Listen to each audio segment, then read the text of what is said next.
Welcome. Everybody having a good week? It's good to see you.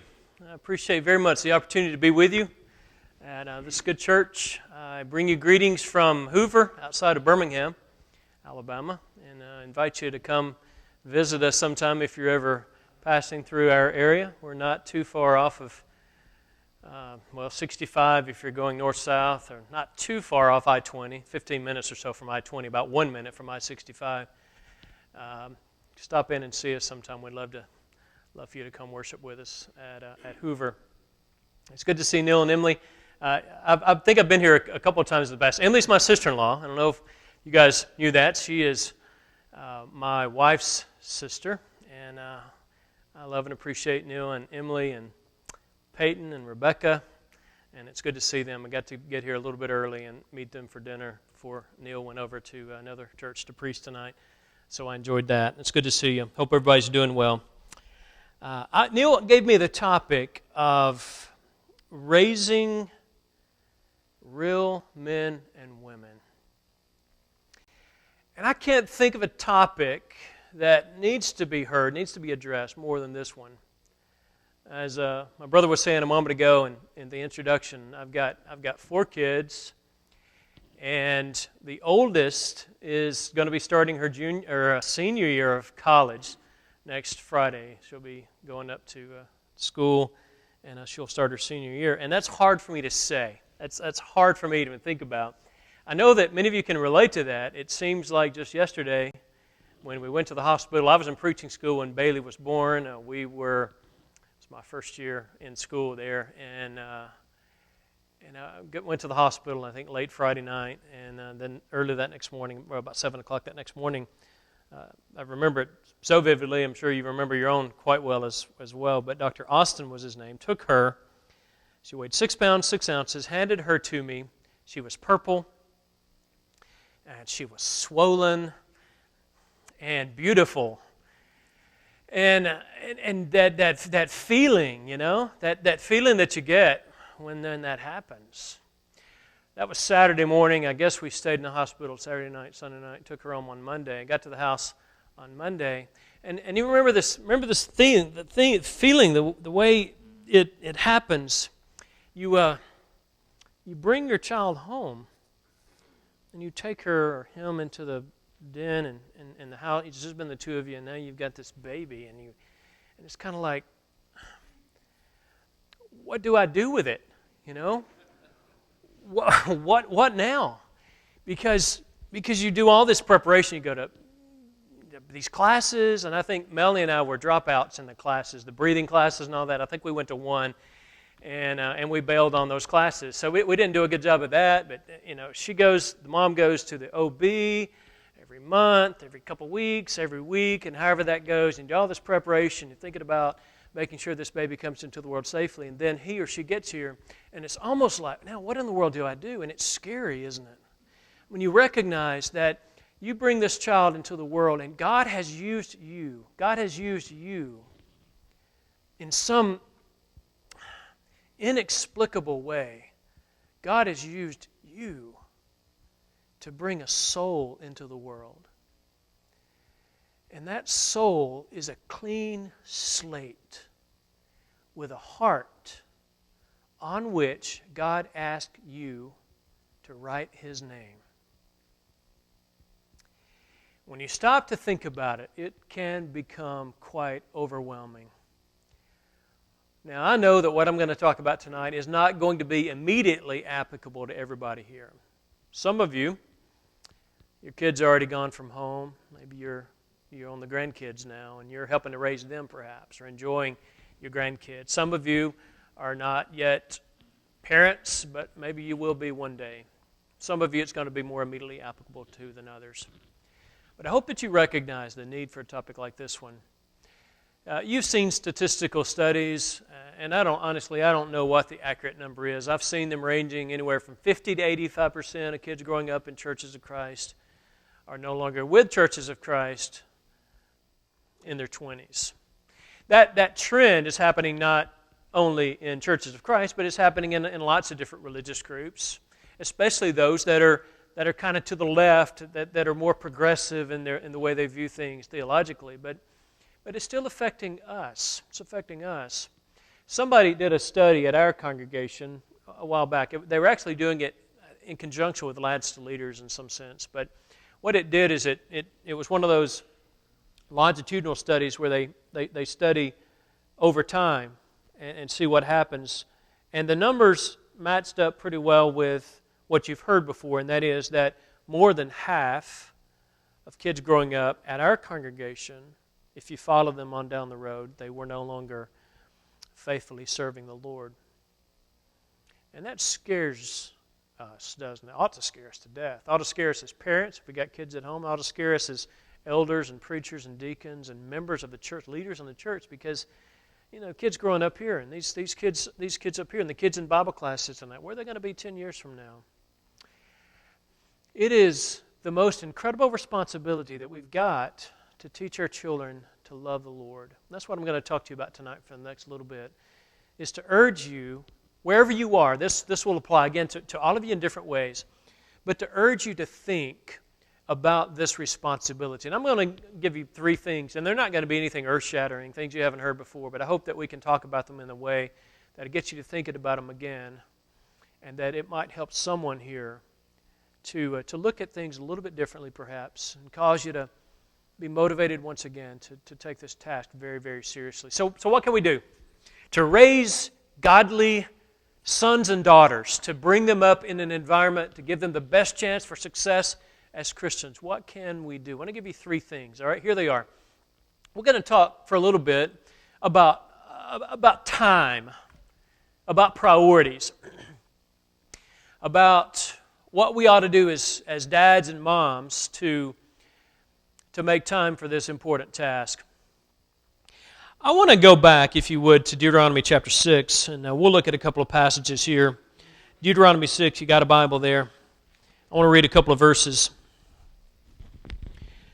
Deuteronomy chapter 6, this is the law that God gave. You remember Exodus, the book of Exodus, in which God gave the law to that generation of Israelites, and then they rebelled against Him in the book of Numbers, and years later, 40 years later, we come to the book of Deuteronomy, and God is giving that law again. He's reinterpreting the law for another generation.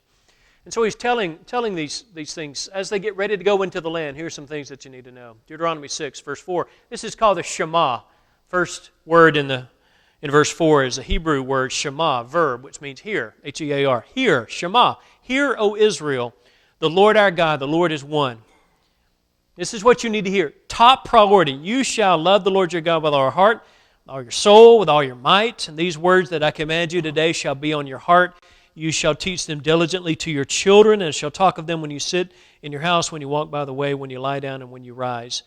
You shall bind them as a sign on your hand, and they shall be as frontlets between your eyes. You shall write them on the doorpost of your house and on your gates. We're going to come back and look at that more closely in a minute, but I just want you to think about it from this perspective, first of all, and that is the time factor. He says this foundational principle of the law. You're getting ready to go into the land, to occupy the land. What do you need to think about first? It ought to remind you of Matthew 22 when they asked Jesus, what is the first and great commandment? What's the great commandment of the law? And He said, Deuteronomy 6, verse 5. That's what He said. He said, love the Lord your God with all your heart, soul, mind, and strength. And then He goes on and He says, and you shall teach these things. You take these words, these laws, what I'm giving you, this covenant, and you teach them diligently to your children.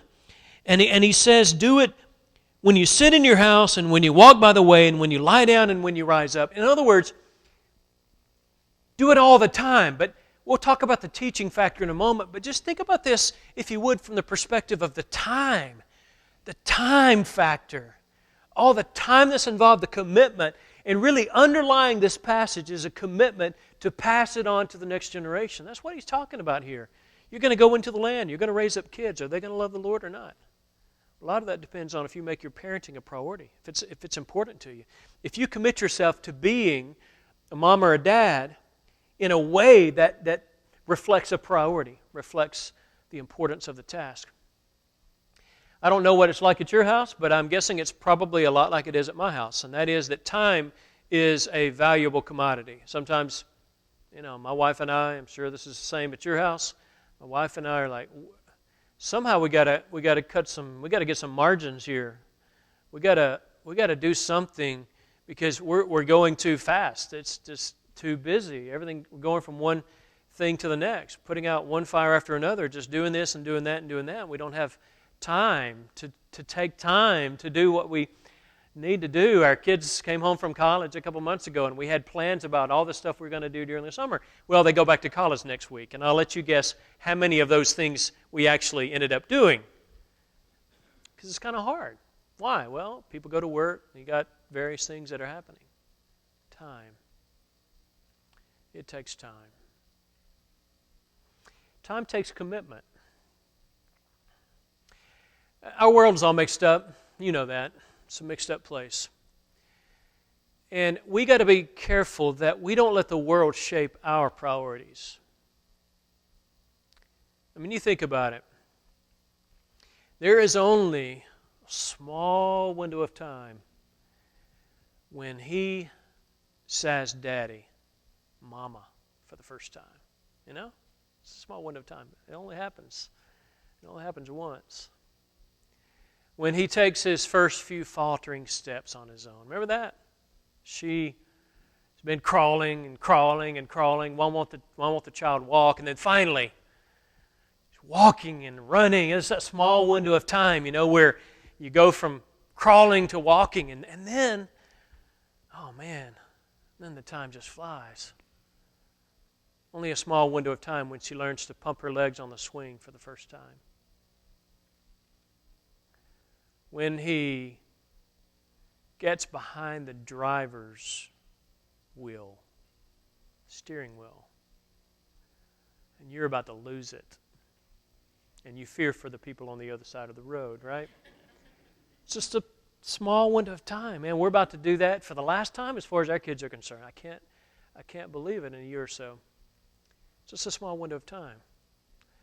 When she goes on the first date, you know, when you just those moments, and I had mine. I'm not different from many of you, I'm sure, but mine are kind of stair-stepped, you know, the kids, and especially when they were younger. When Bailey's 21, when she was like 10, they were 10, 8, 6, and 3 maybe, and I would go to do a meeting or something, or go preach somewhere in Melanie, and the kids would go with me, and people would see my kids, you know, the stair-step thing, and they would say something like, especially people who were a little older, they would say something like, "Preacher," or "Chuck, you enjoy these kids while they're young, because you'll turn around." There's a couple of variations of the saying, but you can finish it, can't you? Turn around twice and they'll be gone. And I would be courteous, and I would say something like, you know, nod like I knew what they were talking about. Thank you for that. But in the back of my mind, especially when they were even younger than that, in the back of my mind I was thinking, no, I'm always going to have one in diapers. You know, we're always going to have one getting up at 2 o'clock in the morning, because when you're going through it, you think this moment is never going to end. We're going to be in it forever. And older, wiser folks would say, you turn around twice, and young man, they're going to be gone. And that hit me more personally not too long ago when we took Bailey to college and dropped her off. I'm asking you to recognize the brevity, not only of your life, but just the brevity of that time, that moment in time where you have your kids and you have an influence over them like you'll never have again. It takes time to raise children who love Jesus. You see, the mom I'm talking about, she may not even have a career. Maybe she does. Maybe she has a career outside the home. But maybe she doesn't have a career outside the home. But when that little girl falls and skins her knee, she can't think of anywhere she'd rather be than in her mama's lap. And when she gets her heart broken for the first time as a teenager, and she can't think of anybody she wants to talk about it more than her mama. And if a few years later she's married and she starts having her own family and has her first child, and that child starts testing her and stressing her out. She doesn't know anybody else to call but her mama. You know, that woman, in the world's eyes, might not have what the world would say a successful career or a successful life. But if that little girl has grown up in an environment where she saw her mom pray, she saw her mom read her Bible, and she knew that more than anything in the world, her mama loved Jesus, it does not matter what the world calls that woman. God calls her a success. Folks, we gotta stop letting the world define success for us. The dad I'm talking to you about may have a golf swing that needs a lot of professional care. He may drive a beat-up truck. He may wear an overcoat that's a little bit too big. He may have a job that's not climbing the ladder. It's not going to be featured on Fortune 500 anytime soon.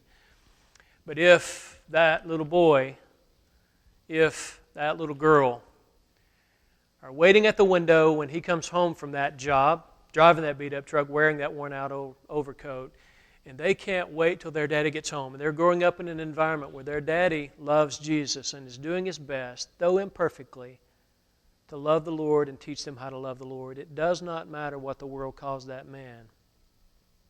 God calls him a success. I'm not trying to make anybody feel guilty, because we've all, if you're a parent, you're guilty, right? That's inevitable. I've talked to my dad about this, some, because it doesn't matter. I don't think it matters. In fact, I was talking to Dad on the way over here about some of this. If you're a parent, then you feel a lot of guilt because you look back and you think, why didn't I do this? Why did I do that? Why did I say that? Why didn't I say that? There are always going to be things to think about, always reasons to feel guilty. And so that's not the purpose of this. The purpose of this is to challenge you, especially those of you who you're still in that moment. You're still in that moment. To challenge you to don't get caught up in the rat race and don't let the world define success for you. It's not worth it. It's not worth it. God has given you a primary task of raising your children to love Jesus Christ. And if you do that, you fulfilled a primary reason God put you here and why God gave those kids to you. Now here's the second thing to think about. We need to teach our kids to love the Lord. Again, is that earth-shattering? You've heard that before. We need to teach our kids to love the Lord. Teach the kids, teach our children that loving Jesus is more important than anything else in the world. That is the ultimate thing. That is the ultimate thing.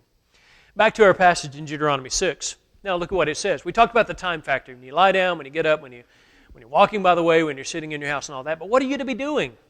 He says, take this foundational principle, this love God with all your heart, all your soul, and all your might. And the Jews would say this every day, and it was a foundational principle for them. He says, you take that underlying bedrock principle and you teach your children that the most important thing in the world is to love God. Teach them. Teach them. When we think about teaching our kids, sometimes I think we get confused. And here's one thing that I've heard before, and I want to be careful not to overstate this. But hear what I'm saying. It's not the church's job to teach your children or my children. Now, let me clarify that. Let me offer the caveat. This church, I'm sure, and the church where I come from, and other good churches, with wise elders and good leaders, create lots of learning opportunities for kids. You have Sunday school here, I know. You've got classes going on right now. You've probably got VBS, you've got a youth program, you got stuff you do to teach your children about the Lord. You ought to. Good churches do that. But if I read my Bible right, the final responsibility comes back to me and my wife for my kids. And it doesn't, the Bible doesn't put that responsibility on churches. You bring them up. Now, churches help, but the primary responsibility is for mom and dad to teach our children. I think about passages like 2 Timothy 3:15, where Paul tells his protege in the faith, he says, that from a child you have known the Holy Scriptures, which are able to make you wise unto salvation. Now, where in the world did he learn that? From a child. The Greek word there is a word that sometimes is used to refer to a baby while he's still in the mother's womb. I mean, it means a little bitty baby. Sometimes it's used for a baby that's been born. Sometimes it's used for a baby that hasn't been born. But from a child, from a little infant, you've known the Holy Scriptures. Where in the world did he get that? 2 Timothy 1:5 tells us he had a mom and he had a grandmom who loved the Lord. That's where he learned it. Teach your children that the most important thing in the world is to love Jesus, to follow Him. You know, in our world today, our kids are going to be taught a lot of stuff. They're going to be taught a lot of stuff. And especially as our world becomes increasingly post-Christian, increasingly secular, less religious. You've seen the studies. I mean, you've seen that trend, the rise of the nones, N-O-N-E-S, the people who are claiming no religious affiliation whatsoever. The number's increasing. All that. We know the trends of our culture. And what's happening is that as our society becomes less Christian and more secular, the lessons they're teaching our children become more secular and less religious, even in the Bible Belt where you and I live, even in the South. You know, what our kids are going to grow up learning is that what makes you valuable, what makes you successful, is if you can throw a 95-mile-an-hour fastball with a little movement on it, and you can control it. If you can shoot an 18-foot jump shot consistently, if you can run a 4.43 40, if you can hit a baseball or a softball, if you can run this fast, or maybe it's if you look like this, if your body is shaped like that, if your facial structure looks like that, if you wear those clothes and look like that model and look like the person on that magazine, and you turn eyes when you walk by, turn heads when you walk by, then you're worth something. Then you're worth something. Or maybe it's if you get a 33 on your ACT, if you graduate high school with a 4.0, if you get accepted to some pretty good schools, if you get a really good scholarship, if you graduate college and you've got employers standing in line for your signature, if you make X number of dollars in the first 5 years you're out of high school, out of college, then you're worth something. You see what we're talking about? I mean, you know this, right? This is what the world is. Your value, your success is determined by how you look, what you can accomplish intellectually, what you can do physically. That's what makes you successful. If you look like that, if you can do this, if you can make this much money, then that is what counts. We cannot buy those lies. You see, if our kids aren't going to learn, if they are going to learn that the most important thing in the world is to love Jesus, they're going to learn it at home, and they're going to learn it in a home that loves Jesus, in a home that has them worshiping in a church that loves Jesus. See, we've got to recognize the importance of teaching, and that takes a lot of different forms. I mean, it certainly involves bringing them to Bible class on Wednesday night or taking them to church on Sunday morning and letting them be involved in a youth program with good devos and various things like that. But folks, it's more than that. It's not just taking them places. It's not just getting them involved in churches. It's Jesus being in the home. It's teaching. It's moms and dads teaching. Mom, you may be in a marriage where your husband's not a Christian. And I know that's a difficult situation, but try your best. God will bless you. Teach your children to love Jesus. Or dads, you may be in a marriage where your wife's not a Christian. Teach your children. If you're in a marriage where husband and wife are both Christians, Let me urge you, fathers, take the lead in this. I've had Christian moms sitting in my office quite a few times over the years saying stuff like, I wish my husband would take the lead in doing family devotionals. I wish my husband would help with this. Too many dads, even dads who are Christians, kind of sit back and make the mom take the lead in that. Don't do that. Have a family devotional. It doesn't have to be a big deal. You don't have to give up and deliver some sort of formal homily. You don't have to give a 30-minute discourse. Read the Bible together. Sing a song or two on the level of the kids. Let them hear Daddy pray. Pray together. Let them pray. But spend a few minutes. It doesn't have to be a long time. Maybe just 5 minutes. Maybe sometimes a little bit longer than that. But have a time where you as a family gather around the throne of God and talk about things that really, really matter. Teach your children to love Jesus. That matters more than anything else. Here's the last one. Show them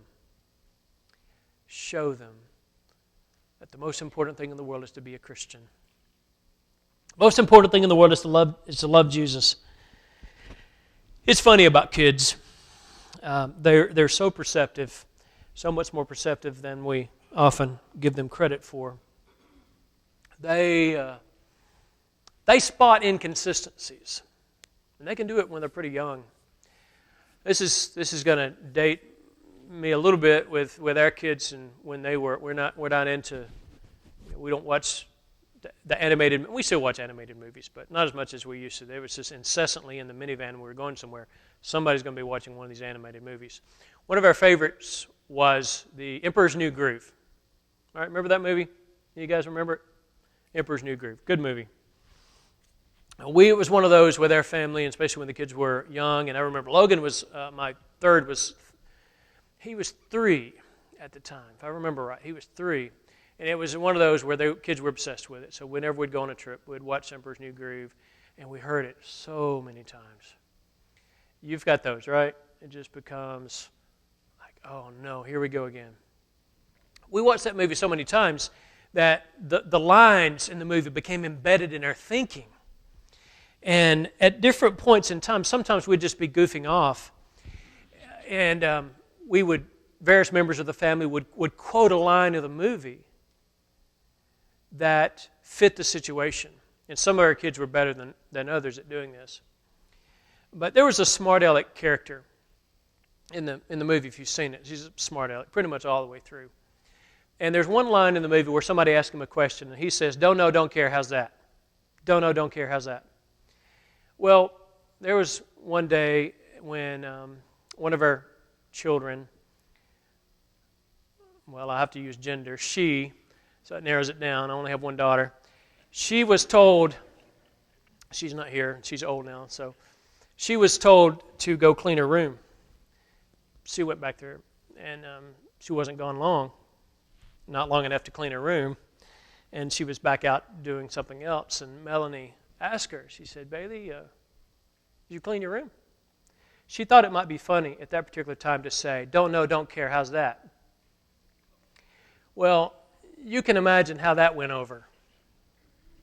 Didn't go over very well at all. And I don't remember the exact outcome, but Bailey and the other kids were told there's a time when we're joking around, we can quote lines from the movie when it's appropriate, and then there are times where you don't say stuff like that, it's disrespectful and all that. So we had that conversation. Now, make this story not quite as long. It wasn't too long after that, the kids and I were driving somewhere in my truck, and we were goofing off, we were laughing, we were driving along, and having a good time, and then one of the kids asked me a question, and this out of the blue I said, "Don't know, don't care, how's that?" Well, my son, Logan, at the time, he was 3 at the time, he got really quiet, and he said, "Daddy, you're being a hypocrite." And he said, "Because you told Bailey that she couldn't say that, and now you said it." And, you know, we had a conversation again about appropriate times, inappropriate times, and all that. But that kind of stuck with me as an illustration of how, and you know this, I think, of how kids can see inconsistencies so very well. Can't they? They can see inconsistencies. They know from, even before they can articulate it, they know when there is a disconnect between what parents say and what parents do. And have you ever been kind of irritated at your kids, something they're doing, some behavior, some irritating habit, something, and then all of a sudden it hits you? They're doing it because you do it. You ever had that realization? That I know I have with our kids at times, that really gets on my nerves. And I wonder where they got that. And then I start thinking, wait, they got it from me. They got it from me. There's this relationship there that's often subtle. I love that passage. I mentioned it, 2 Timothy 1:5, about Timothy with his mother and his grandmother, Lois and Eunice. He says, when I call to remembrance the unfeigned, that means unhypocritical, literally, the two words, un or not, and the word for hypocrite. Unhypocritical, the unfeigned, the real deal, no facade, faith that's in you, which dwelled first in your mother and grandmother. That faith was in them first. You see, as parents, and we know this, but it's so hard sometimes, our children, they're going to hear what we say, and they're going to listen, and we can teach them, and it'll have a great effect on them. But it will pale in comparison to the kind of influence we're going to have on them through what we say and through what we do. You know, if we want to raise children who love Jesus, you take parents who go to church and they sing, "Oh, how I love Jesus." And the kids know those aren't just words mom and dad sing, they're words that they live. Oh, they do it imperfectly. They sin, and they repent, and all that. But there's no question about the trajectory of this family. There's no question about the number one priority. Now, we don't always live up to it. Your family doesn't always live up to it.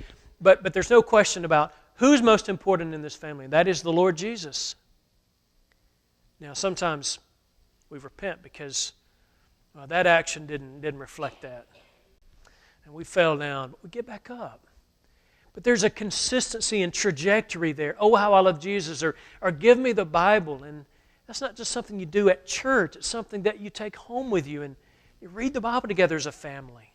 You read a chapter, age-level stuff with your kids, Bible storybook or whatever. But Bible isn't something that you do at church. It's something that's a part of your life. Do you see the thing there? That's one of the negatives, I think, about the way that we do church today. And we have our nice buildings like yours and like ours back home. There's nothing wrong with that. But it just can create this idea that church is a place that you go to. And I don't think it was like that in the first century when they were meeting in homes. Church was who they were, not a place they went. And we got to be careful in our own lives that church isn't something you do. It's not a building you go to. It's not something that you do for an hour or 2, 3 hours on Sunday and an hour on Wednesday night. The church is who we are, and Jesus is a person who lives within us and whom we serve and who's the Lord of our lives. That consistency with what we sing and pray and what we hear preached on Sunday, it goes with us to the house and we try to live it out on Monday. There's a consistency there. My dad became a Christian about the year I was born. He had grown up in a home where there were no Christians, and a really bad home. Got away from home as quickly as he could when he was 18 and joined the Navy, went off for 4 years. Met my mom, married her, and then a while after that I was born. And about the same time somebody shared the gospel with my dad, became a Christian. So I don't remember anything else, but and I'll be honest, I don't remember any Bible lessons my dad taught me, literally. I'm sure there were some. We would have devotionals sometimes. I don't remember a single verbal Bible lesson. My dad wasn't a preacher. But I remember, there's a little church building in eastern Alabama where we went when I was growing up. I remember at that time when I was young, and I was at that age where you kind of grow out of this to a certain extent, but I was at that age where my dad could do anything. He could do anything. He could beat up anybody's dad. He wouldn't, but he could if he wanted. That kind of thing. And I remember that when a prayer was prayed, my dad would get out to the end of the pew, and he would get down on his knees, and he would pray. And I think that he taught me more about the priority of prayer by doing that than he could have in 1,000 lessons on prayer. See, our kids are looking at us. Our children are looking at us, and they know. They know if church is just something that we do, if it's a box that we check off, if it's just something we are because we live in the South and most people claim some sort of Christian affiliation. They know the difference between a facade faith and an unfeigned faith. They know the difference. And if we're going to raise children who love Jesus Christ, it's going to take it in us. Sometimes we might think, well, if I could just get the right Bible lesson, if I could teach my kids the right thing, well, that's fine, and that's good to teach. We need to do that. We talked about that. But the thing that we need to do more than anything else is for ourselves to love Jesus, to love Him. And that will permeate our families. I want to close with somewhat of a fictitious story, sort of a collection of maybe various stories, and then we'll be done for tonight. What I'm talking to you about tonight is illustrated with a story of a young man who stands at the front of a building, probably about right here, somewhere about here. His palms are clammy, he's sweating down his back, and he's nervous.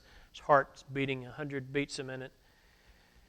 He looks back to the back of the building, and he sees her coming down the aisle, escorted by her father.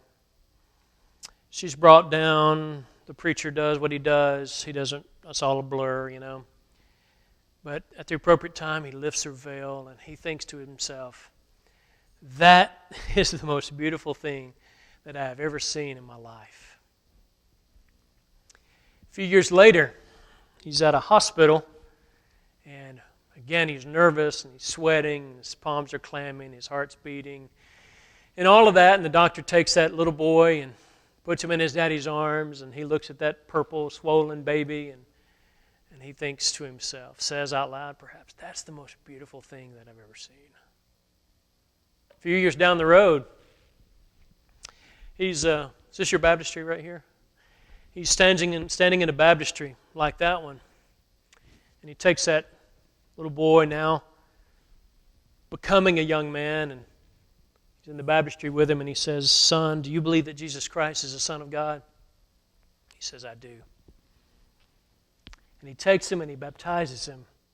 And he brings him up out of the water, and he looks into his eyes, and he says to himself, that is the most beautiful thing that I've ever seen. Years pass. Decades, perhaps, pass. Now this man who stood at the front of this auditorium is no longer a young man. In fact, he's an old man. And he's lying on a bed from which he knows he'll never rise. He's surrounded by his family, his wife of many, many years, his son who's now a grown man with children of his own, and this man's other children. He's surrounded by his family. And he's nearing his final hours, and he looks around, and he asks his son to lead the family in prayer. And the son leads the family in prayer with a zeal that matches or exceeds the zeal of his daddy's prayers. And as he's surrounded by his family, he thinks, that's the most beautiful thing that I've ever seen. Sometime after that, he is resting in the bosom of Abraham. He's there with his wife. No longer, Jesus says, no longer his wife, but I still got to believe his best friend. And there they are. They're praising the Lamb. They're singing that new song, but they're keeping an eye peeled out toward those gates, and there they see those kids start coming in after a time. And then they gather around the throne and they sing those songs together. Maybe similar to some of the songs they sang in their family devotionals, but they sing some songs and they sing praises to the Lamb, and they're gathered around, and that man looks at the Lord, and he looks at God, and he looks at the Spirit, he looks at his family, and Abraham, Isaac, and Jacob at that great banquet table. And then he realizes that is the most beautiful thing that I've ever seen or ever will see. Folks, everyone in this audience is flawed. We've mistakes. We've done all sorts of things we shouldn't do. We've got guilt, and we've let the Lord down. We've let our families down. But my challenge for you tonight, not to make you feel guilty, my challenge for you tonight is, wherever you are, if you're a grandparent, if you're a young parent, if you're a future parent, if you're not going to be a parent, but you're somebody who can help, wherever you are, whoever you are, realize the incredible, awesome opportunity God gives us to imprint His name on that clean slate of a child's heart. That's the most beautiful thing that God does through His people today. Let's pray together, and we're done.